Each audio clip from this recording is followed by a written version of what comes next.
I'm up in the legume bed of my Grow Your Own area where I've been growing peas and beans, and they've been marvellous. The kids have been up picking the peas and tasting the lovely sweetness that you get straight from the pod.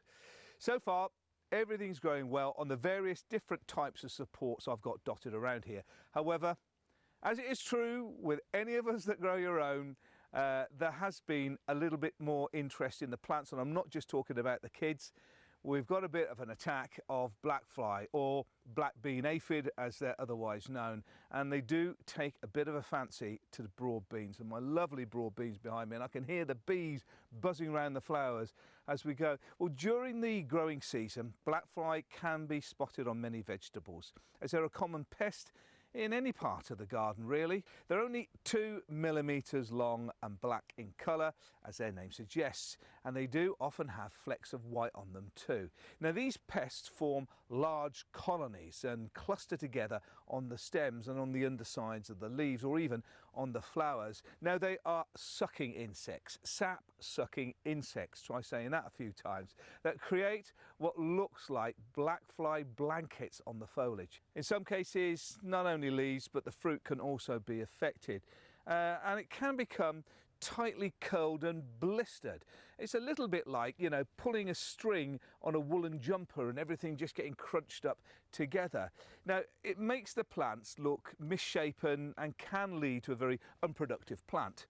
Now blackfly eggs are laid and left to overwinter on plants, usually woody or shrubby ones, before hatching in spring, where they begin to feast on young growth. They then move on to soft foliage, and that's where they start to do their real damage. Blackfly attack on broad beans can lead to poor formation of the pods, but don't worry, getting control of the problem early means you can still have a beautiful, delicious crop of beans. It's ideal really to check the beans on a daily basis. If you've got your hose pipe there, just spray off any early signs of the pests. But if it's already past that point and there are shoots that are covered in blackfly, they should really be cut off and discarded well away from the crop as soon as possible. Now the removal of shoots will also help the bean pods swell, leading to much better crops. Now throughout the growing season, it's ideal to check over plants regularly so any pest problems can be nipped in the bud. It's always better to be sooner rather than later. However, my top tip with controlling pests in the garden is to encourage, well, what I call garden bouncers. Now they're brilliant.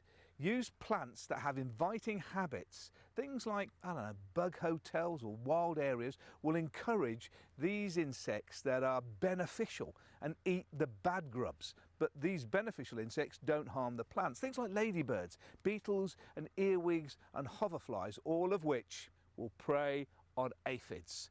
So they're actually protecting your plants. Now stay one step ahead, because it's not just about the insects. There's also companion plants that can prevent aphids from feasting on vegetables. It's really the scent it puts them off. Things like alliums, like onions and garlic and leeks and chives, they have strong fragrance that repels aphids. Then planting things like marigolds will also drive away a variety of pests, including cabbage moths and cabbage white butterflies. And once again, this is all because of the strong scent. Now if you like this video, please give it a thumbs up and share. And for more great videos like this, please subscribe. Let me know about your experience with aphids or blackflies in the comments below. And for more great information, visit my website, daviddomoney.com.